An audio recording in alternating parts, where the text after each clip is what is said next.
Now we will further discuss about buffer solutions. In previous lecture, I have told you that the buffer solution are basically to maintain the pH of a solution when acid or base are added to it.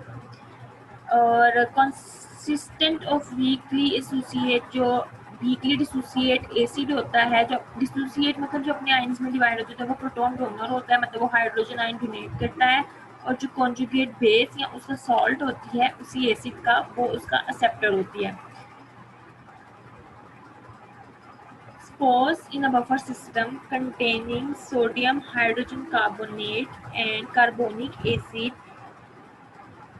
HCl is added.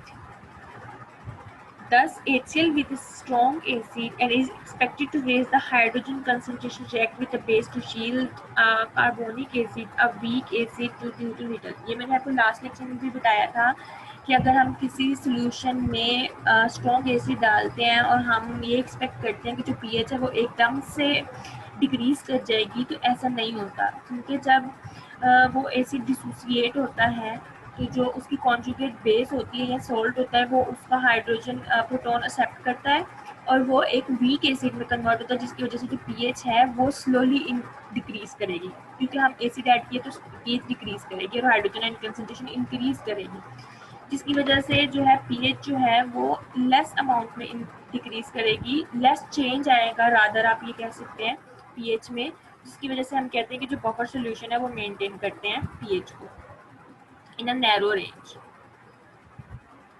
Next, similarly अगर हम एक base strong base add करते हैं तो हम ये expect कर रहे होते हैं तो एकदम से राइज आएगा पीएच में, लेकिन सेम जिस तरह हमने एक स्ट्रॉन्ग एसिड ऐड किया था इस तरह हमने स्ट्रॉन्ग बेस ऐड किया, वो जब डिसोसिएट होती है तो जो उसका कॉन्जुगेट एसिड होता है या सॉल्ट होता है वो उसको एक्सेप्ट करता है और स्लोली वीक बेस जो है वो फॉर्मेशन होती है, जो कि सोडियम बाइकार्बोनेट, जो कि एक वीक बेस है कंपेयर टू सोडियम हाइड्रोक्साइड. तो जो पीएच में जो राइज होता है वो क्वाइट स्मॉल होता है, वो एकदम से पीक फॉर्मेशन नहीं होती. कुछ सर्टेन पीएच होती हैं जिसके बफर सॉल्यूशन एक्ट बेस्ट, उसको हम भी आइसो इलेक्ट्रिक पीएच कहते हैं, एंड और उसके उस पीएच के ऊपर जो बफर है वो अपनी मैक्सिमम कैपेसिटी से वर्क परफॉर्म करते हैं और मैक्सिमम उनका बफरिंग पावर होता है और वो पीएच को नैरो रखने की कोशिश करते हैं, जैसे कि हीमोग्लोबिन और certain protein maintain pH of blood at 7.4. Next, इसके लिए हेंडरसन हेजलबैच इक्वेशन है. हेंडरसन हेजलबैच एक साइंटिस्ट था कि उसने एक इक्वेशन जो है वो ड्राइव की थी. तो उसके लिए उसने क्या किया था कि उसने एक बफर सॉल्यूशन में एक बफर सॉल्यूशन लिया था जिसमें एक वीक एसिड थी जिसको उसने रिप्रेजेंट किया था HA के साथ, और उसका सोल्ट था जिसको उसने BA के साथ जो है वो रिप्रेजेंट किया था.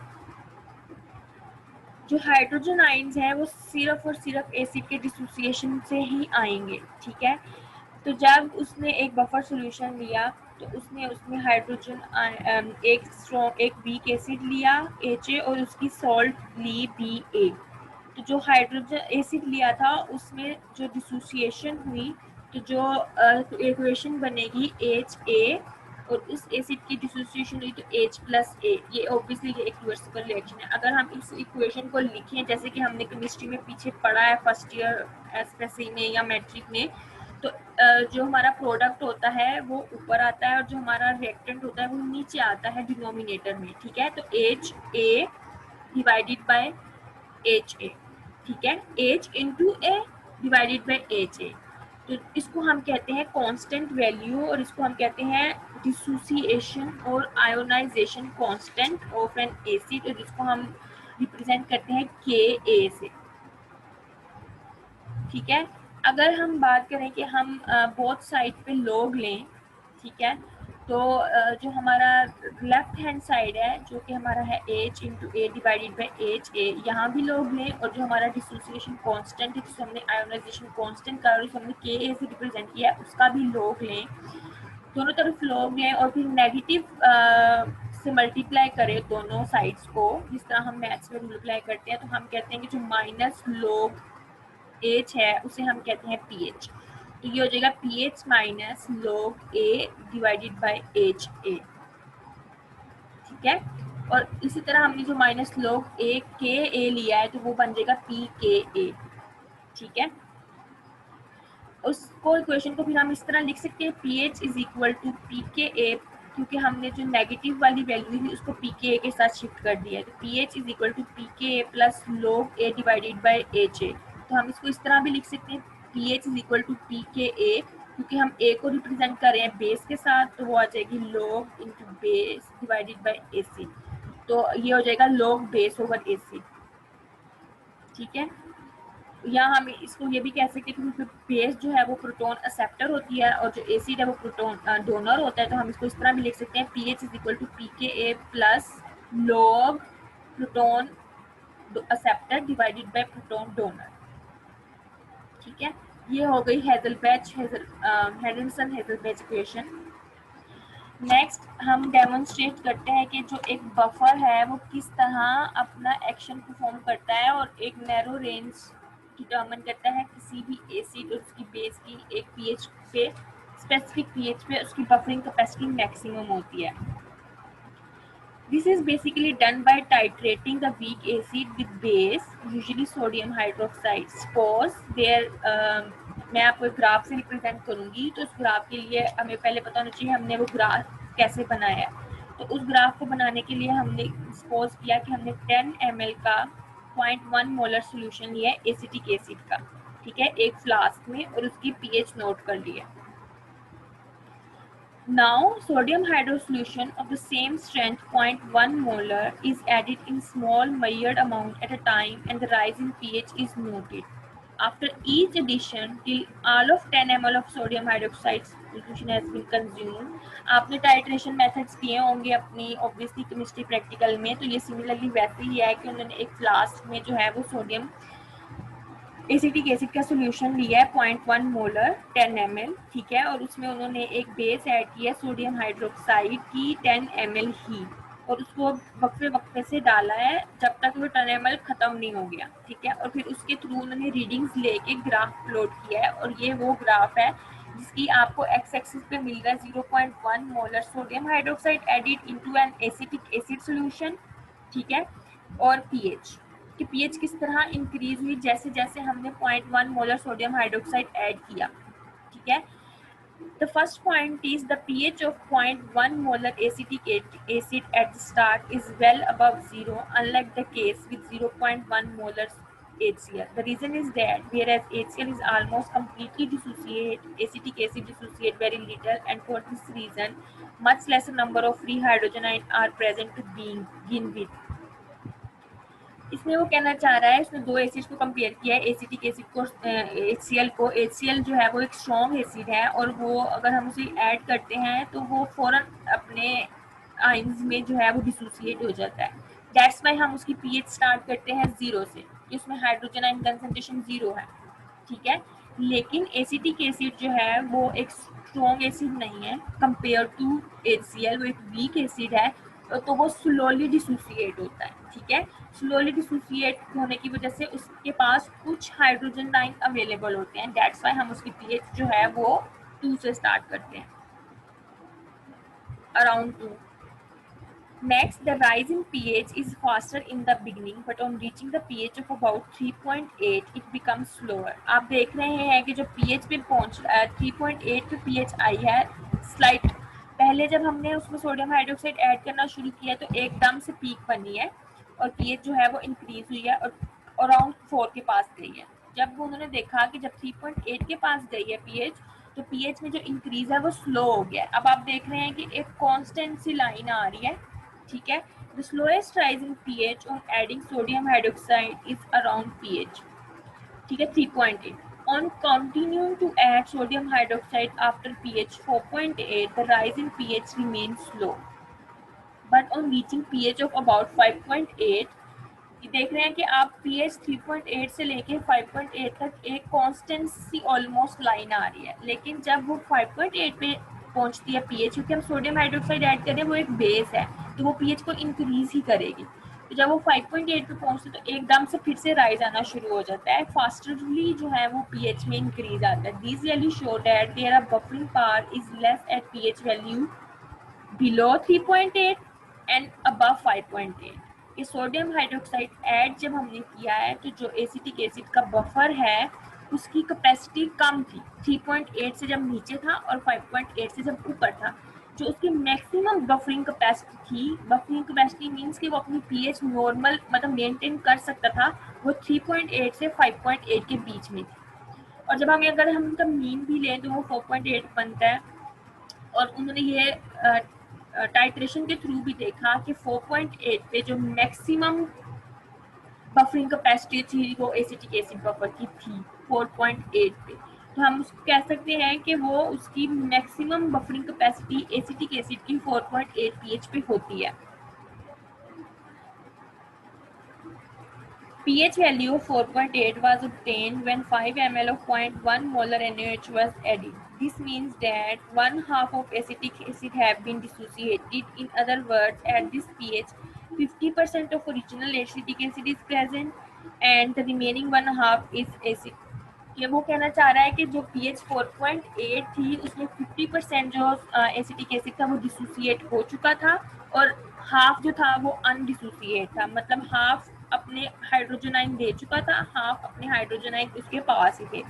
The pH at which this situation is seen, half of the weak acid is dissociated and half is undissociated, is called pKa of that acid। तो हम कह सकते हैं कि जो एसिटिक एसिड है उसकी pKa जो है वो 4.8 है।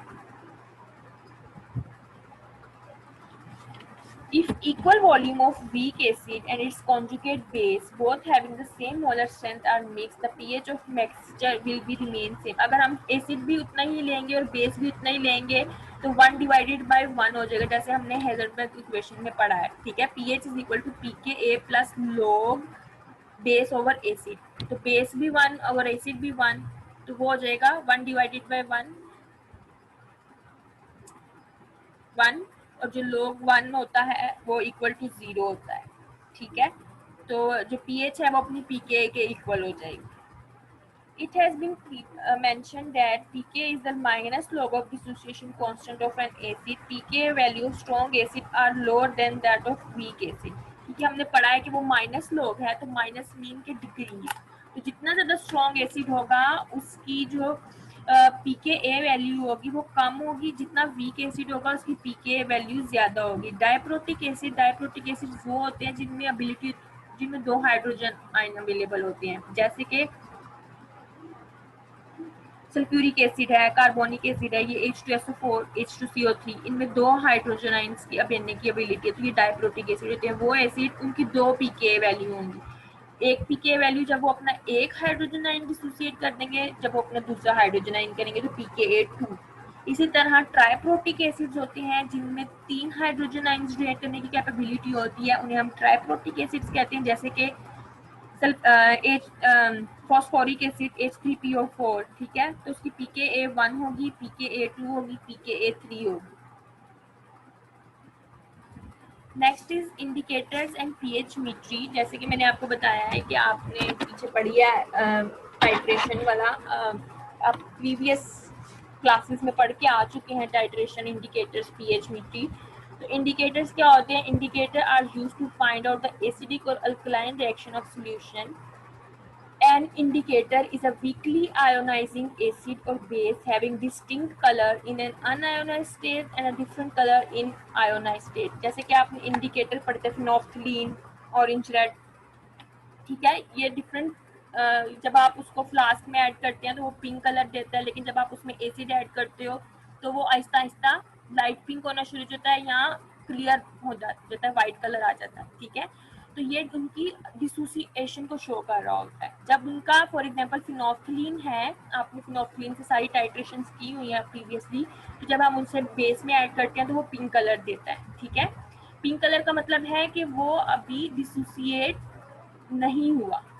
ठीक है, अनडिसोसिएट है। जैसे जैसे आप उसमें एसिड ऐड करते हो वो डिसोसिएट होना शुरू होता है, तो उसका पिंक कलर जो है वो व्हाइट में चेंज होना शुरू हो जाता है।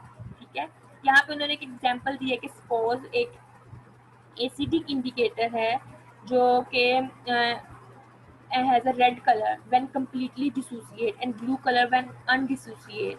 तो जब हम वो रेड कलर में प्रेजेंट है तो मतलब वो जो है वो डिसोसिएट फॉर्म में है, और जब वो ब्लू कलर में प्रेजेंट है तो वो अनडिसोसिएट में है। और अगर कोई ब्लू और रेड के बीच का कलर होगा तो वो मतलब हाफ ब्लू और रेड का बीच होता है पर्पल, सबको पता है, ठीक है। तो मतलब वो हाफ आयोनाइज हो चुका है, हाफ अनडिसोसिएट है, तो वो एक 50-50% वाली सिचुएशन में प्रेजेंट है। Each indicator has a different pH range over which it is completely dissociate and undissociate. Decreasing or increasing the pH beyond this range will not have any further effect. यहाँ पे different जो हैं वो phenolphthalein है, उसकी pH range 8.3 to 10 है, ठीक है। मतलब 8.3 और 10 पीएच पे जाके वो कम्प्लीटली डिसोसिएट हो जाता है। It is colorless at pH 8.3 or less or give red to or pink color at pH or more. Next determination methods कौन से हैं पीएच के? एक आपने देखी होगी पीएच टिप्स होती हैं, ठीक है। आप उनको वो टिप करते हो सोल्यूशन में, फिर जो कलर आता है तो वो आप कहते हो, उसको एक पीएच कार्ड दिया जाता है, उसके ऊपर कलर लेबल होते हैं 0 to 14, ठीक है। तो आप मैच करते हो कि कौन से कलर के साथ मैच कर रहा है, तो आप कह देते हो कि ये सोल्यूशन अल्कलाइन है, न्यूट्रल है या एसिडिक है, ठीक है। एक ब्लू लिटमस पेपर होता है, अगर ब्लू लिटमस एसिडिक कंटेंट है तो जो ब्लू लिटमस है वो रेड हो जाएगा। और एक रेड लिटमस पेपर होता है, अगर blue convert red to litmus into base है तो जो रेड लिटमस पेपर है वो ब्लू हो जाएगा। एक तो ये मेथड है। एक दूसरा होता है बाय इलेक्ट्रोमेट्रिक मेथड। इसमें क्या होता है, एक अपरेटस होता है, 2 इलेक्ट्रोड्स होते हैं, ठीक है। एक ग्लास इलेक्ट्रोड होता है, एक कैलोमेल इलेक्ट्रोड होता है, दोनों are dipped in the unknown solution. The glass electrode in a glass bubble containing known concentration of HCl, ठीक है। When it is dipped in a solution of unknown pH, a potential difference is set in proportion to the difference in the concentration between hydrogen ion inside the glass and hydrogen ion in the solution with the unknown pH. The calomel electrode acts as a reference electrode. It contains mercurous chloride paste, which is surrounded by potassium chloride solution. The potential difference in the glass electrode with reference to the calomel electrode is first amplified and then measured with a potentiometer. The pH value of unknown solution is read directly from a calibrated scale. आपको पता होना चाहिए method का, मतलब आपको deep जाने की जरूरत नहीं है उसके मेथड